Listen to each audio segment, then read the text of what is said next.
At Thanksgiving dinner, my stepmother raised her glass and said, "Here's to my husband's son, destined to die broke and alone."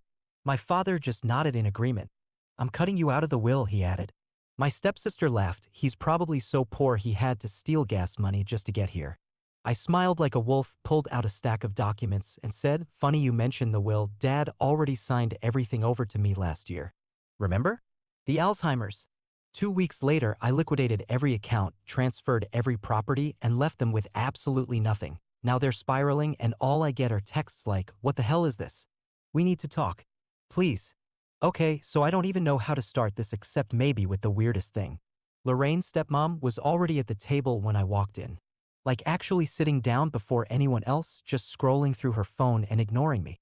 Normally she's making some big show in the kitchen or hovering over Dad, but this time she barely looked up, just said, "Oh, you made it." Without even fake smiling. I noticed she'd put out the good glasses, but there were only 5 set, not 6. Which is weird because she's always crazy about even numbers, symmetry, all that. I didn't say anything.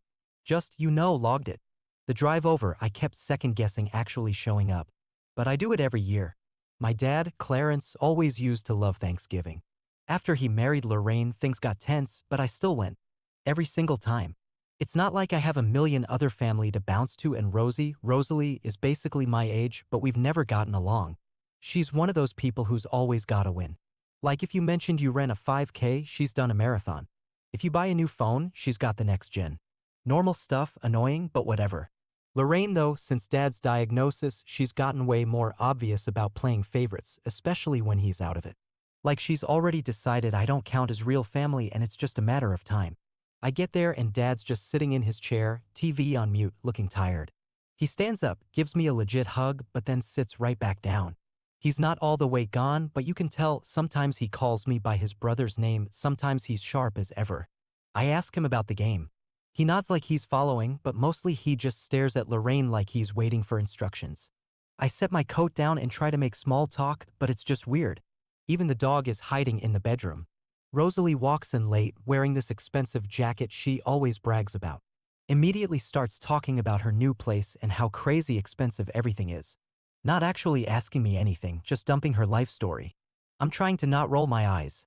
Lorraine keeps glancing at her phone like she's waiting for a call. Something feels off, I don't know how to describe it. Just like the vibe is all wrong. Like they're expecting something I don't know about. We all sit down and Lorraine immediately starts talking about how hard the year's been and how family is all about support. But she's side-eyeing me the whole time. I notice she's set my place at the very end of the table away from Dad, which is new. I just play along, whatever. It's not worth a fight. But then she interrupts herself to ask if I can please not use my phone at the table, Brent. Like I'm a kid. I wasn't even on my phone. The food is honestly not great this year, but I eat it. Dad barely touches anything, just picks at his plate. Lorraine is drinking more than usual. Rosie keeps refilling her glass. At one point, I try to ask Dad about his meds, like just making sure he's taking them. Lorraine cuts me off, says she's got it covered and I should trust her to run her own house. I almost laugh. Her house? Right? The weirdest part is, there's this glass tray with the pie on it, just sitting out the whole time. Lorraine keeps glancing at it but doesn't move it like she's waiting for a cue. Finally she stands up, raises her glass, and says she wants to make a toast. Rosie grins. Dad just sits there. Blank. I should have known something was up. So Lorraine starts in saying here's to family and those who know how to stick together. And then she turns right at me and says, "Here's to my husband's son, who, let's be honest, will probably die poor and alone." She says it like it's some kind of sick joke, but she's not laughing. Rosie loses it, laughing like it's the funniest thing she's ever heard. And then Dad, my own dad, just nods and says, "I'm cutting you from the will," totally flat, like he'd been rehearsing it. I didn't even react at first, I just stared at him. Then Lorraine, then Rosie. I guess I was waiting for someone to say it was a joke, but nobody does. Rosie says something about how I'm so broke I probably stole gas money just to get there. Dad doesn't even look at me, just takes a sip of his drink. Lorraine pretends to be all sweet and says, "Well, at least you got a free meal out of it." I don't know what I expected. This isn't the first time they've tried to push me out, but it's never been this open. I just kind of sit there looking at the table thinking, okay, so this is it. I can feel my hands shaking, but I'm not going to give them the satisfaction. I look at Lorraine, then at Dad, and I start smiling, like really smiling, because I realize this is the moment I've been waiting for. So I just reach into my bag and pull out a folder. I slide it across the table toward Lorraine. Everyone's staring at me like I've grown a second head. I tell her, you should probably read this since you're so worried about the will. Rosie tries to snatch it, but I pull it back, hand it straight to Lorraine. She opens it, starts flipping through, and her face goes white. I tell them, speaking of wills, yeah, Dad already signed everything to me last year when he was still clear. I just say, you remember that, right, Lorraine? The lawyer, the notary, you were there. Rosie starts yelling, says I'm lying, says there's no way Dad would do that. Lorraine is just staring at the papers, not saying anything. Dad looks at me, confused, like he's not sure what's happening. I tell them, look, I'm not going to argue about it. Everything's legal, everything's signed. I explain that after Dad's diagnosis, he wanted me to handle things just in case. Lorraine tries to grab the papers again. I pull them back, tell her she can talk to my lawyer if she's got questions. Rosie stands up and knocks her chair back, starts yelling about how I'm stealing from the family, how I'm a leech, how I've never worked for anything. I don't even flinch. Lorraine slams her glass down so hard, wine splashes everywhere and says, I'm not getting away with this. Dad just stares at his plate. I tell them, I'm just doing what Dad asked, and if they've got a problem, they can take it up with him or, try talking to him when he's actually having a good day. Rosie lunges at me, tries to grab my arm, and I push her off. She almost falls into the pie tray and starts cursing at me, says she's calling her lawyer. I laugh.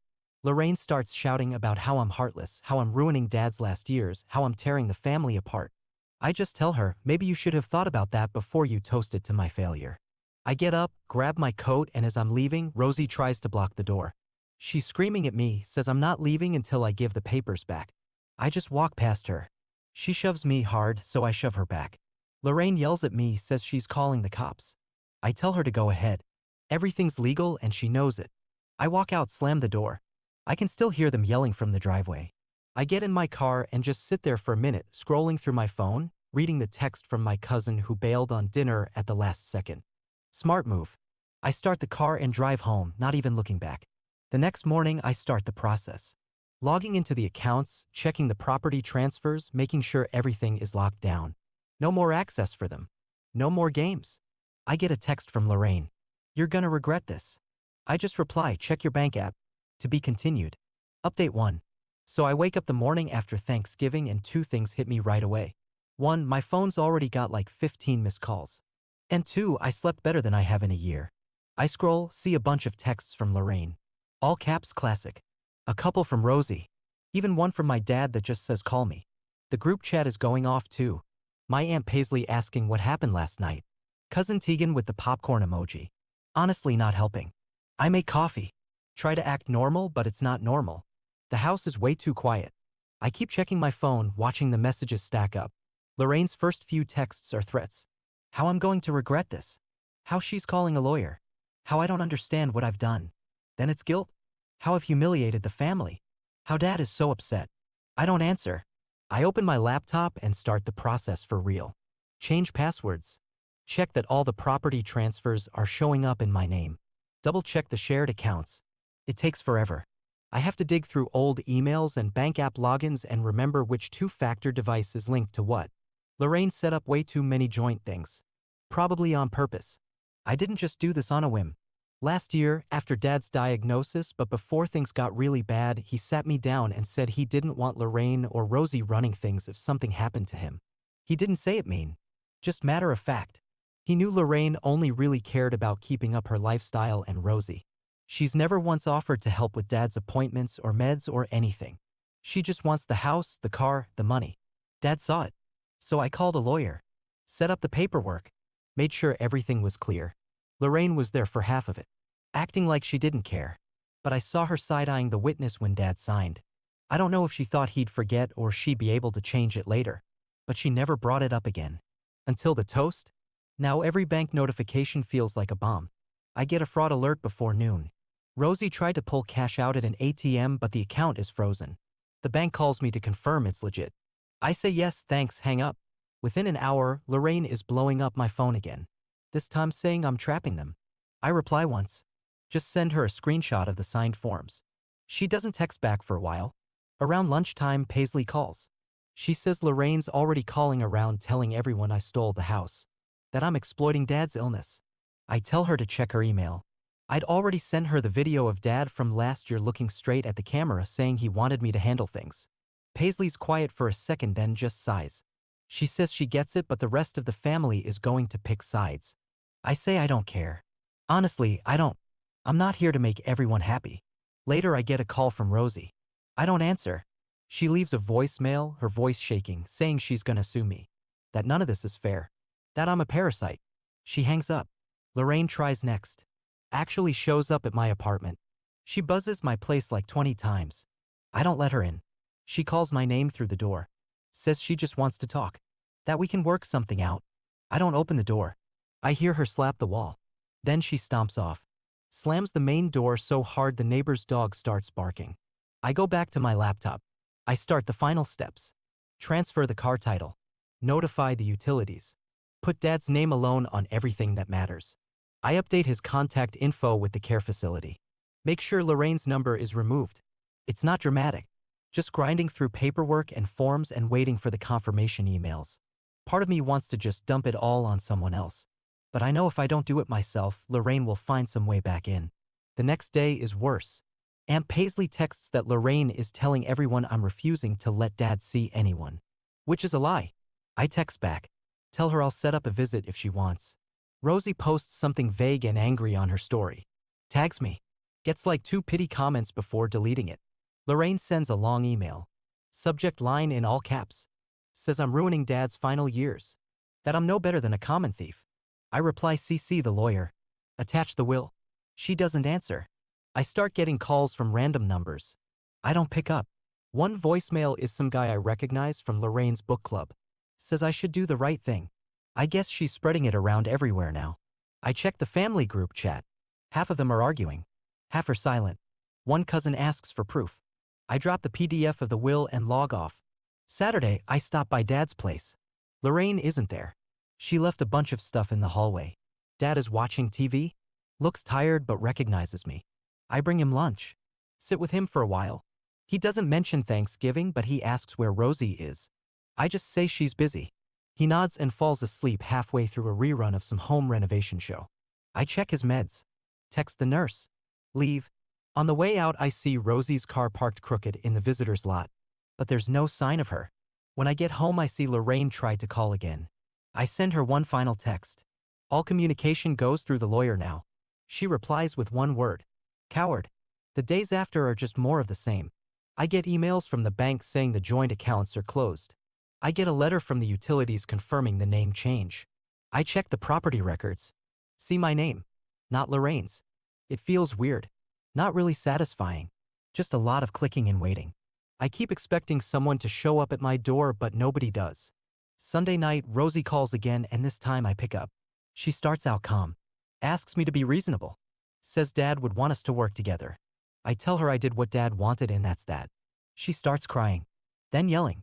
Says I'm destroying the family. That I don't deserve anything. I hang up. She calls back. I block the number. Monday morning, Lorraine shows up at my building again. This time she gets in behind someone else and comes up to my door. She bangs on it.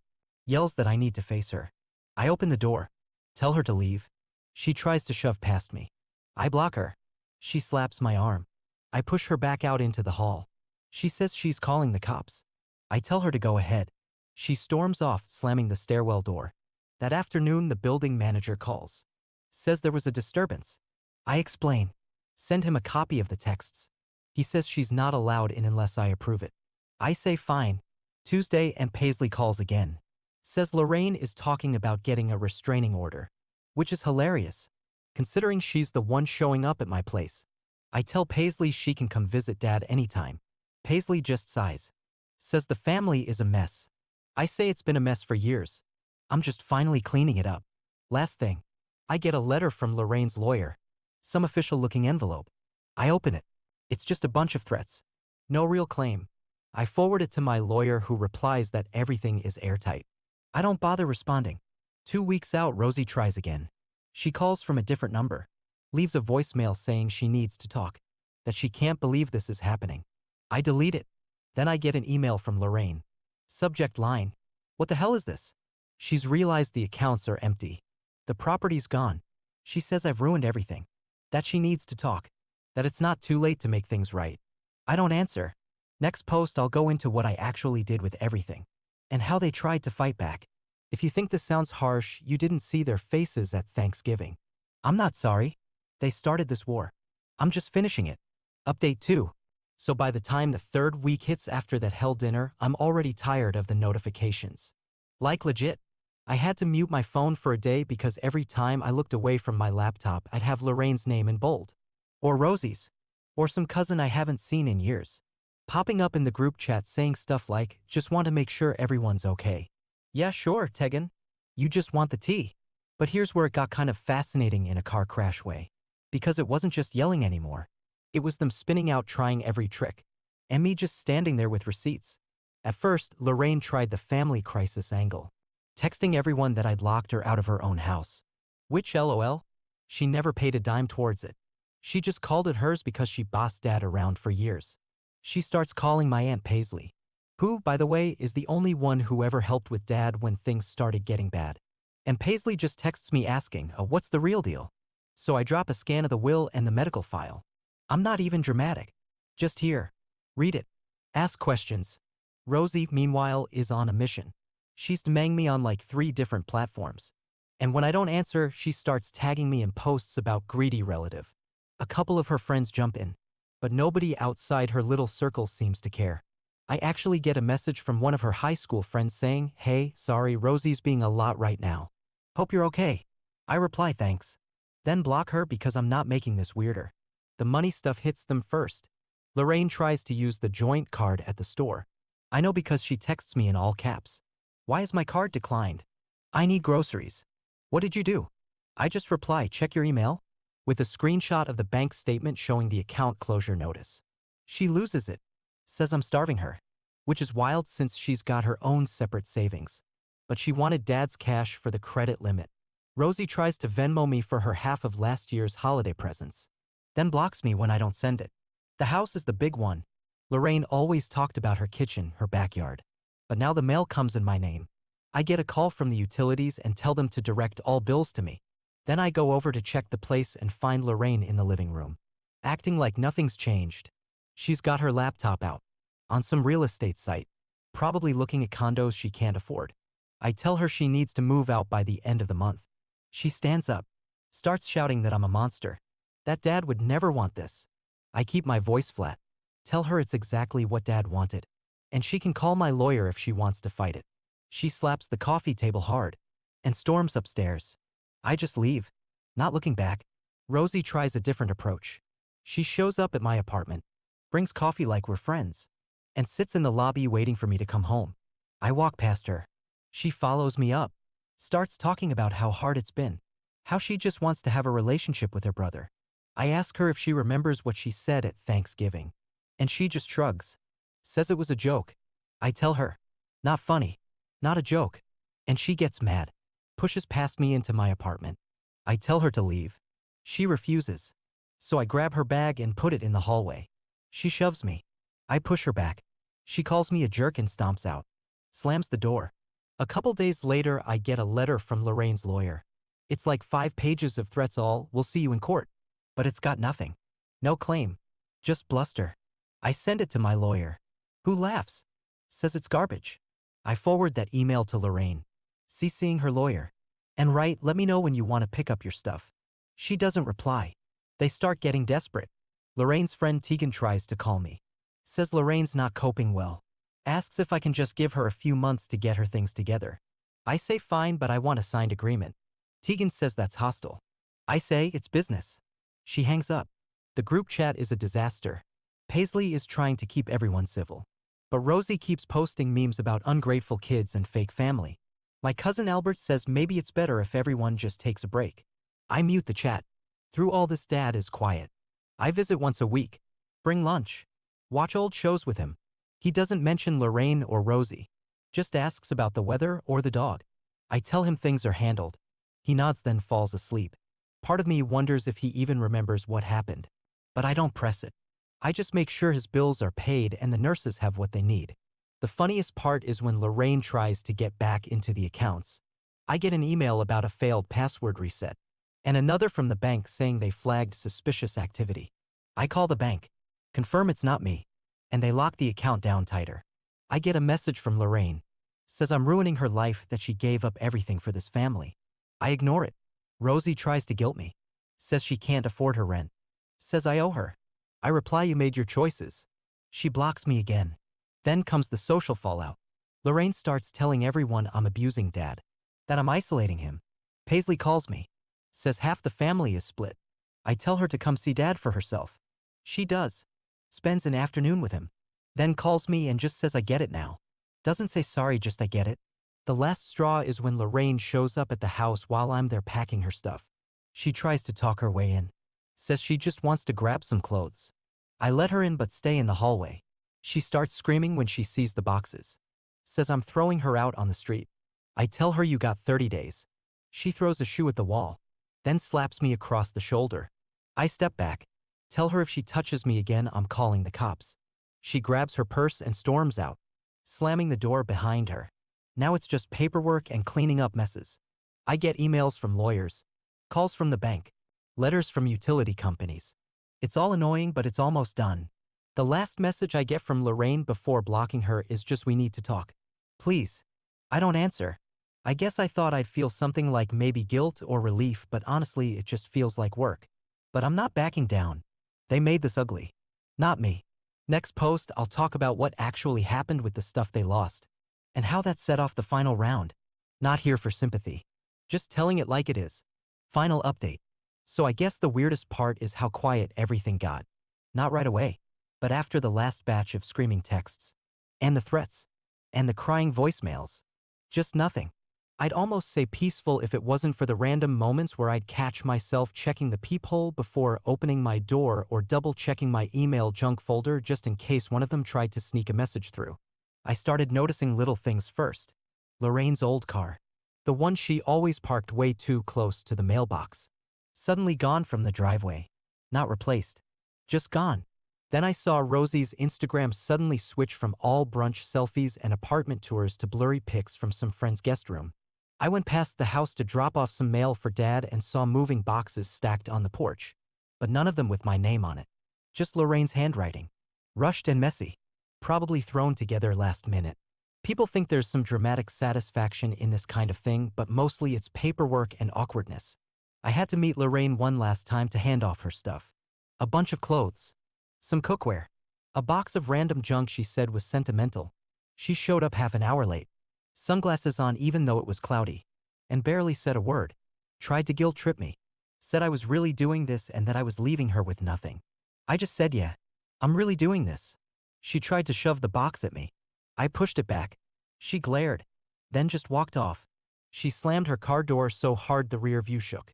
Rosie went a different route. Tried the full unapology angle. Called from a new number. Left a voicemail saying she was sorry for everything. That she didn't mean it. That she just wants to see Dad. She even messaged my cousin Paisley asking if she could put in a good word. I didn't answer. Paisley said she was tempted to call Rosie out but didn't want to get dragged into it. Can't blame her. Everyone's tired. Honestly, most of the fallout landed on them. Lorraine had to move out of the house, which meant all her friends who loved coming over for wine nights stopped inviting her. She tried to keep up the image for a while, posting old photos, talking about renovations. But it fizzled fast. I heard from Teague and she tried to crash on her couch but wore out her welcome in like 3 days. Rosie bounced between friends' places for a couple weeks. Then tried to get an apartment with a deposit she didn't have. She texted me. Said I owed her. For ruining her life. I just blocked the number. The best part? All those little things they thought were theirs. Car. Memberships. Even the house Wi-Fi. Gone. I changed the locks. Switched up all the account logins. Cancelled every automatic payment Lorraine set up in Dad's name. The bank sent her one final statement with zero balance. She tried to call the bank manager and yelled at him. He just told her to call the number on the back of the card. She sent me a 3-page email rant. I didn't even read it. Just forwarded it to my lawyer. The family split was real, but not as dramatic as they probably hoped. Some folks sided with Lorraine because she called them first. But most just shrugged and said, well, that's family for you. Aunt Paisley stayed neutral. Visited Dad when she could. Brought him cookies. A couple cousins tried to guilt trip me. But after I sent them the actual will and the video of Dad explaining everything, most dropped it. One cousin kept sending me guilt trippy memes. I just muted the chat. I kept up my routine with Dad. I brought him lunch. Made sure his bills were paid. Sat with him while he watched old home videos. He never asked about Lorraine or Rosie again. Just talked about random stuff. Weather. Old neighbors. Sometimes the dog we used to have. The nurses liked me because I showed up and didn't make a fuss. I didn't feel like a hero. Just finally done with the drama. The only time I saw Rosie in person was when she tried to sneak into the house saying she just needed a few things. I told her she could come back with a list and a time. Nothing else. She started crying. Then got mad. Said I was heartless. Called me a jerk. Tried to push past me. I blocked the door. She slapped my arm. I pushed her back. She yelled she was calling the cops. I said go ahead. She stormed out. Slammed the gate. It's weird how fast people move on. Lorraine's out of the house. Rosie's flailing around trying to get sympathy. And I'm just here paying bills and dealing with the fallout. Paisley said at one point, you could have just let it go. But I think she gets it. I wasn't about to let them walk all over me. Not after that dinner. I keep expecting some big final blow-up. But it's just slow, awkward decline. Lorraine tried to start a rumor I stole from Dad. But nobody really bought it. Rosie changed her number again. Tried to friend me on a new account. Then blocked me when I didn't respond. I guess the real thing is, I didn't do this to win or prove anything. I did it because I was tired of being the family punching bag. Tired of watching them treat my dad like a paycheck. Tired of sitting there every Thanksgiving while they made their little digs and laughed about how I'd never amount to anything. I didn't want revenge. Not at first.